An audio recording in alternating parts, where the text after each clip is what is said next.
ओम श्री गणेशाय नमः। प्रत्येक माह में 2 चतुर्थी तिथि पड़ती है। एक कृष्ण पक्ष की चतुर्थी जिसे संकष्टी चतुर्थी कहते हैं, वहीं दूसरी शुक्ल पक्ष की चतुर्थी जिसे विनायक चतुर्थी के नाम से जाना जाता है। दोनों चतुर्थी तिथि भगवान गणेश जी को समर्पित है। इस दिन विधि विधान से गणेश जी की पूजा की जाती है। हमारे धर्म में भगवान गणेश जी को शुभकर्ता और विघ्नहर्ता माना जाता है। चतुर्थी तिथि पर गणेश जी की पूजा करना बहुत ही शुभ माना जाता है। इस दिन भगवान गणेश जी की पूजा करने से ज्ञान और ऐश्वर्य की प्राप्ति होती है। इस बार वर्ष 2024 में पहली गणेश चतुर्थी 14 जनवरी को मनाई जाएगी। पंचांग के अनुसार पौष माह के शुक्ल पक्ष की चतुर्थी तिथि की शुरुआत 14 जनवरी 2024 की सुबह 7:58 से हो रही है। वहीं इसका समापन 15 जनवरी 2024 को सुबह 7:58 पर होगा। ऐसे में वर्ष 2024 की पहली विनायक चतुर्थी 14 जनवरी 2024 को मनाई जाएगी। 14 जनवरी को पहली विनायक चतुर्थी की पूजा का शुभ मुहूर्त दिन में 11:27 से दोपहर के 1:33 तक रहेगा। इस समय में आपको गणेश जी की पूजा संपन्न कर लेनी चाहिए। नए साल की पहली विनायक चतुर्थी पर रवि योग बन रहा है। रवि योग सुबह 10:22 से प्रारंभ हो रहा है और यह 15 जनवरी को प्रातःकाल 7:55 तक मान्य रहेगा। रवि योग में दोष नष्ट होते हैं और कार्यों में सफलता प्राप्त होती है। इस दिन शुभ मुहूर्त यानी कि अभिजीत मुहूर्त दोपहर में 12:09 से दोपहर के 12:51 तक रहेगा।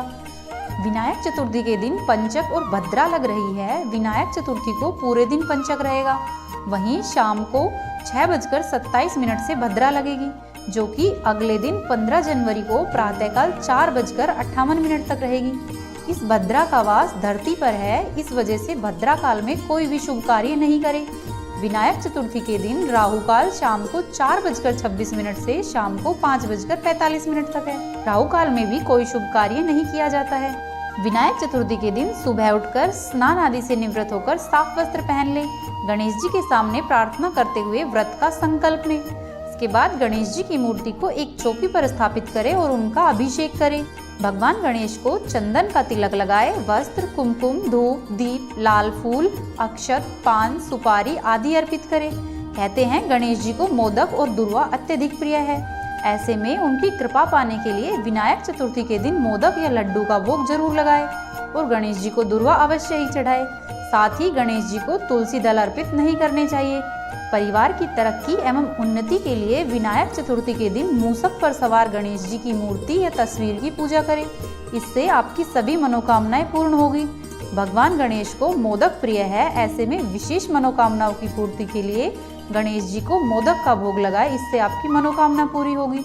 मोदक के अलावा भगवान गणेश जी को दुर्वा दल अर्पित करते समय दुर्वा की 5 या 21 गांठें इदम दुर्वादलम ओम गंग गणपताय नमः इस मंत्र के साथ अर्पित करें।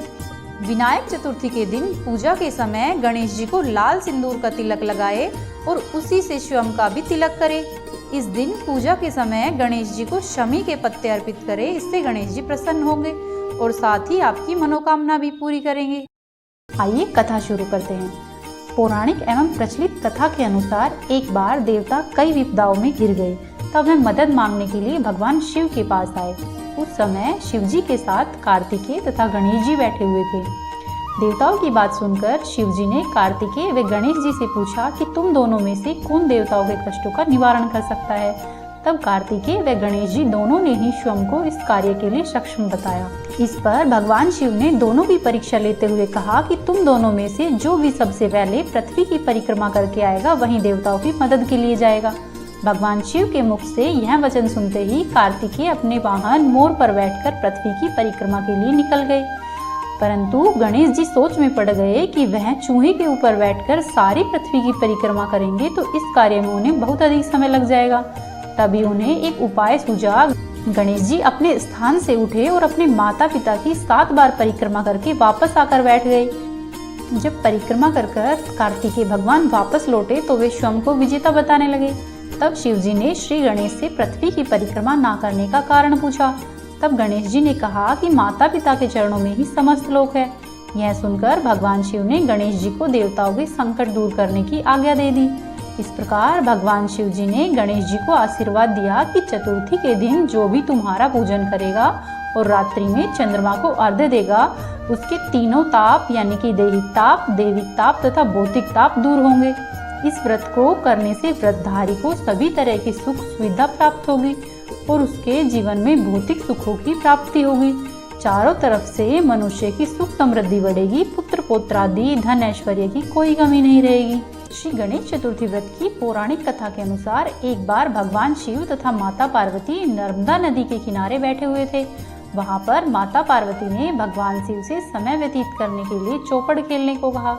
भगवान शिव चौपड़ खेलने के लिए तैयार हो गए, परंतु इस खेल में हार जीत का फैसला कौन करेगा, यह प्रश्न उनके सामने उठा तो भगवान शिव ने कुछ दिन के एकत्रित कर उसका एक पुतला बनाया और उसकी प्राण प्रतिष्ठा कर दी और पुतले से कहा कि बेटा, हम चौपड़ खेलना चाहते हैं, परंतु हमारी हार जीत का फैसला करने वाला कोई नहीं है, इसीलिए तुम बताना कि हम दोनों में से कौन हारा और कौन जीत। उसके बाद भगवान शिव और माता पार्वती का चौपड़ खेलना शुरू हो गया।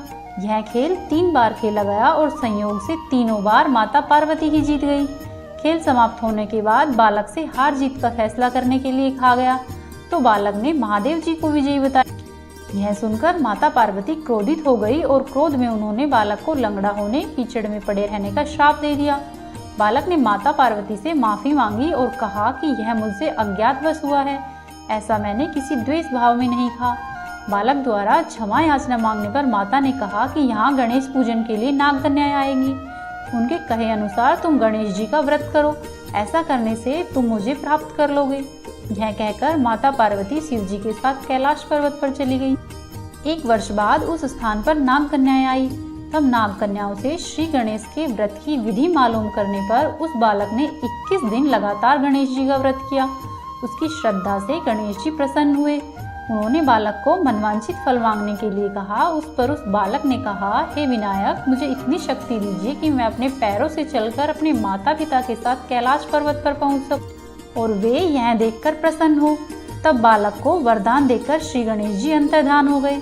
इसके बाद वह बालक कैलाश पर्वत पर पहुंच गया और कैलाश पर्वत पर पहुंचने की अपनी कथा उसने शिव जी को सुनाई। चौपड़ वाले दिन से माता पार्वती शिव जी से रुष्ट हो गई थी। अतः देवी के रुष्ट होने पर भगवान शिव जी ने बालक के बताए अनुसार 21 दिनों तक श्री गणेश जी का व्रत किया। इस व्रत के प्रभाव से माता पार्वती के मन में भगवान शिव जी के लिए जो नाराजगी थी वह समाप्त हो। तब यह व्रत विधि भगवान शंकर ने माता पार्वती को बताई। यह सुनकर माता पार्वती के मन में भी अपने पुत्र कार्तिकेय से मिलने की इच्छा जागी। तब माता पार्वती ने भी 21 दिनों तक श्री गणेश जी का व्रत किया तथा दूर्वा, फूल, फल, लड्डुओं से श्री गणेश जी की पूजा अर्चना की। व्रत के 21वें दिन कार्तिकेय स्वयं पार्वती माता से मिलने आ गए। करने से मनुष्य के सारे कष्ट दूर होते हैं और मनुष्य समस्त सुख सुविधाओं को प्राप्त करता है। प्रेम से बोलिए गणपति बप्पा मोरया। उम्मीद है आपको गणेश जी की कहानियाँ पसंद आई होगी। यदि कहानियाँ पसंद आई तो वीडियो को लाइक कीजिए, चैनल को सब्सक्राइब करें और वीडियो को अवश्य ही शेयर करें।